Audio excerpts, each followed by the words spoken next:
저희가 그래서 지금 정상화를 어떻게든 시키려고, 네.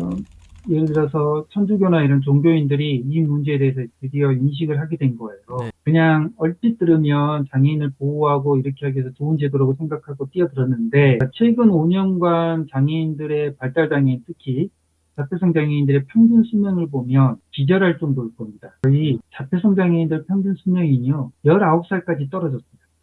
원래 20살 정도 아니었나? 20 몇 살? 전 세계적으로 발달 장애인들의 평균 수명이 50세예요. 50세요? 일반인의 평균 수명이 70세예요. 네. 그리고 유엔의 공식적인 조사입니다. 그 다음에 발달장애인들은 그보다 20년 정도 작더라. 음. 이렇게 발표가 됐어요. 그러니까 평균 50세 정도죠. 대한민국은 어느 정도냐? 일반인들의 평균 수명이 87세예요. 네. 장수국가? 그런데 발달장애인들 평균 수명이 23살이래요. 23살. 아. 이게 납득이 되나요? 왜 이렇게 됐을까? 시설의 경우는 몇 살이죠? 시설은요, 지금 거주하는 평균, 발달장애인들의 평균 나이가 39.4세? 아, 40세 평균 정도. 거주하는 나이가 사망 나이도 거주하는 아니고 나이. 수명도 아니고. 네, 아. 거주하는 나이. 그리고 이게 지금 발달장애인들의 평균 수명을 그나마 올리고 있는 게 거주시설이에요. 거주시설의 발달장애인들은 평균 50세 넘게 삽니다. 상해집의 경우 폐쇄되기 직전의 평균 나이가 52세였어요. 네. 엄청 높죠? 왜 이렇게 오래 살까? 딱 두 가지 원인입니다. 두 가지 원인. 보호를 받냐, 보호를 받지 못하냐. 전문적인 보호를 받냐. 네, 우리가 발달장애인은 보호를 받는 시스템에서 살게 되면 외국이나 저희 시설처럼 평균 수명이 50세 이상 당연히 삽니다. 아주 보장이 돼 있어요. 그런데 제가처럼 수명이 보장되지 않고 부모한테 전적으로 맡겨진 곳에서는 아이들이 23살에 다 그런데 사망 원인 1위가 뭔지 아십니까? 뭔가요? 자살이에요. 아. 발달장애인이 자살을 할까요? 아니죠. 그러면 이런 겁니다. 예를 들어서 이번에 파주에서 작년에 아이를 잃어버렸어요, 부모가. 네. 발달장애인은 쉽게 잃어버립니다. 잃어버렸는데 약 일주일 만에 찾았는데 어디서 찾았냐면 물에 빠져 죽은 상태에서. 그러면 이거는 사고사일까요? 자살일까요? 사고사인데 자살로 처리하는 거군요. 네. 왜 사고사가 되면 안 될까요? 이런 겁니다. 사고사는 누군가의 책임이 있다는 거죠. 네. 자, 그러면 누구한테 책임을 물어야 되냐면 부모한테. 아. 부모가 돌보지 못해가지고 애를 잃어버렸고, 애가 그래서 공황 상태에 빠져서 자살을 선택을 한 거잖아요. 물에 빠져 죽었잖아요. 네, 맞습니다. 차도에 뛰어들어서 차에 치여 죽었어. 옥상에서 뛰어내려 죽었어. 자, 다페인이 이런 상황을 정신질환을 갖고 있기 때문에 쉽게 해버립니다. 내가 그렇죠. 어디에 갑자기 버려졌어. 그러면 대공황 상태에 빠질 거 아니에요. 그게 정신적 고통으로 치환이 돼서 가는데, 그러면 네 애는 어떤 선택을 해요? 자해를 하죠. 네. 막 뛰어나가고 그 상태가 어떤 거예요? 차도에 뛰어들거나 물에 빠져버리거나 이런 게 되겠죠. 그렇죠. 그러면 이거는 엄밀히 따지면 사고죠. 보호를 하지 못해서 죽음에 처한 거니까. 네. 그러면 그 부모들 다 잡아다가 처벌할 거예요? 그러면 지금 네. 그것도 또한 감당이 안 되는 일이죠. 그거는 말이 안 되는 거죠. 네. 왜냐하면 발달장애인법이나 장애인복지법에는 이런 장애인들을 돌보는 시스템을 구축할 책임을 국가가 하도록 되어 있습니다. 그러니까 지금 현재 국가가 그거를 방기했고, 그로 인해서 부모가 그거를 방지하다가 부모가 데리고 자살을 하거나 그렇게 해서 자살을 할 경우 이거를 자살로 처리를 해야 됩니다. 철저하게 사고사로 처리하면 안 되는 거죠. 지금 그러니까 이런 것까지 네네. 이런 것까지 생각하고 좀 광범위하게 좀 봐달라. 그래서 주호민 사건을 제가 이렇게 강력하게 비판하는 거예요. 이런 애들을 그동안 애들한테 물리고 뜯기고 쳐맞으면서 감당했던 게 종사자들과 특수교사들이에요. 그런데 네. 그 교사들을 부모가 고마워해야 되는 건데 그 사람들을 감히 우리 아이한테 이랬어라고 다 형사처벌을 끌고 가면 그래서 결국은 어떤 상황이 발생할 건데 지옥문이 열리는 거죠. 말씀하신 것처럼. 그냥 아이들 다 죽습니다. 그 평균 수명 23살이요? 19살 모 연도에 2019년인가 2018년인가 민주당의 이 탈시설 정책으로 인해서 입소가 금지돼가지고 발달장애인들이 아무 곳에도 갈 수 없을 지경에 빠졌을 때 그 애들이 자살하고 부모들이 지금 최근 5년간 50명이나 애들 데리고 자살을 했어요. 이 모든 사건의 시발점, 그 원인, 그리고 이렇게 주호민이나 이런 사람들이 이런 가벼운 것 가지고도 특수교사들을 고소 고발까지 할 수 있게 만들어버린 이런 환경, 법, 제도, 이거를 어떤 놈들이 이렇게 만들어가지고 어떤 이득을 취하고 있는가, 이걸 어떻게 막아야 되는가, 이런 식으로 이해를 조금 해주시고 보시면 주호민 사건을 조금 더 이해하는 데 쉬울 겁니다. 아, 감사합니다. 이게 다분 그냥 장애 개의 얘기뿐만 아니라 사실은 이게 문제가 이렇게 이 시스템이 무너졌을 때 피해 보는 사람은 사실은 우리나라 국민들 전체인 것 같습니다.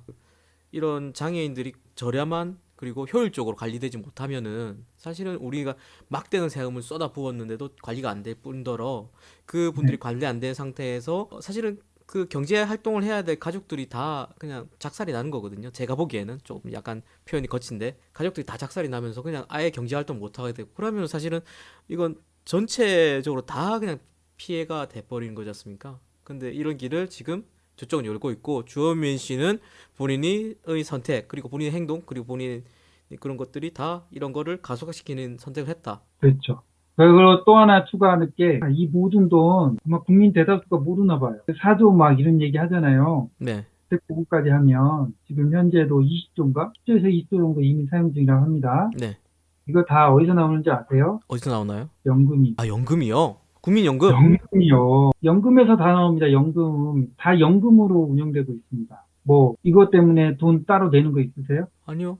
뭐잘 몰라요, 사실. 자, 노인은 65세 이상의 노인들을 위해서는 우리가 노인연금 급여법이라고 해서 우리 그 급여에 보면 요양급여 떼갈 겁니다. 네. 네. 그래서 65세 노인들은 그 돈으로 해결을 하는데 그게 25조 연간 20조가 넘는다고요. 약 25조 정도인데 그걸로도 부족해서 특별히 연금에서 또 빼서 4조 5조를 갖다 붙여놓고 있답니다. 음. 그러면 장애인은요, 요양급여라든가 요양급여 대상이 아니에요. 그러면 이 돈을 가져올 데가 어디예요? 사회복지학과 교수님이 공식적으로 얘기하는데, 모조리 다 국민연금에서 끌어오고 있다고 합니다. 와, 이거 사람들 지금 모르시죠? 시청자분들 처음 들으신 거죠? 모를걸요? 일반인들은 전혀 상상도 못하고 있을 겁니다. 와, 활동지원급여비요, 다 연금에서 끌고 옵니다. 그거 연금에서 끌어다가 4조씩 끌어다가 1조씩 전장인한테 입에 떠넣여 주는 거예요, 당신들 세금. 우리들 세금. 그리고 이게 더 커졌다고 쳐요. 네. 지금이야 4조 그러지만 매년 지금, 예를 들어서 민주당이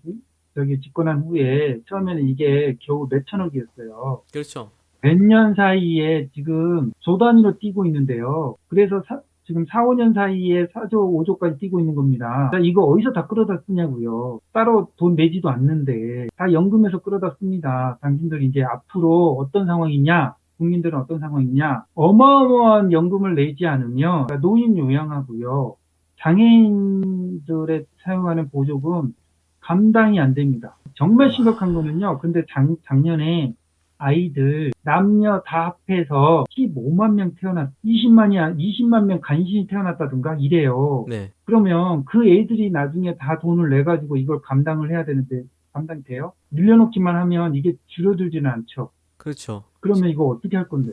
지금 국장님 저번에 얘기해 주신 바로는 지금 4조는 택도 사실 이 자기들이 뭐 벌이는 사업의 규모에서는 택도는 금액 이건 뭐 20조가까지 순식간에 들어갈 거고 그 다음에 네, 20조도 부족할 거다. 아, 말이 네. 좀 버벅거리는데 20조도 부족할 거다라는 말씀을 해주셨습니까? 100조로도 부족할 겁니다. 그렇죠. 사실 1인당 저렇게 하면 300만이나 되는 모든 장애인들의 활동 지원을 다 공급하는 것 자체가 그게 탈시설법과 장애인 권리 보장법이에요.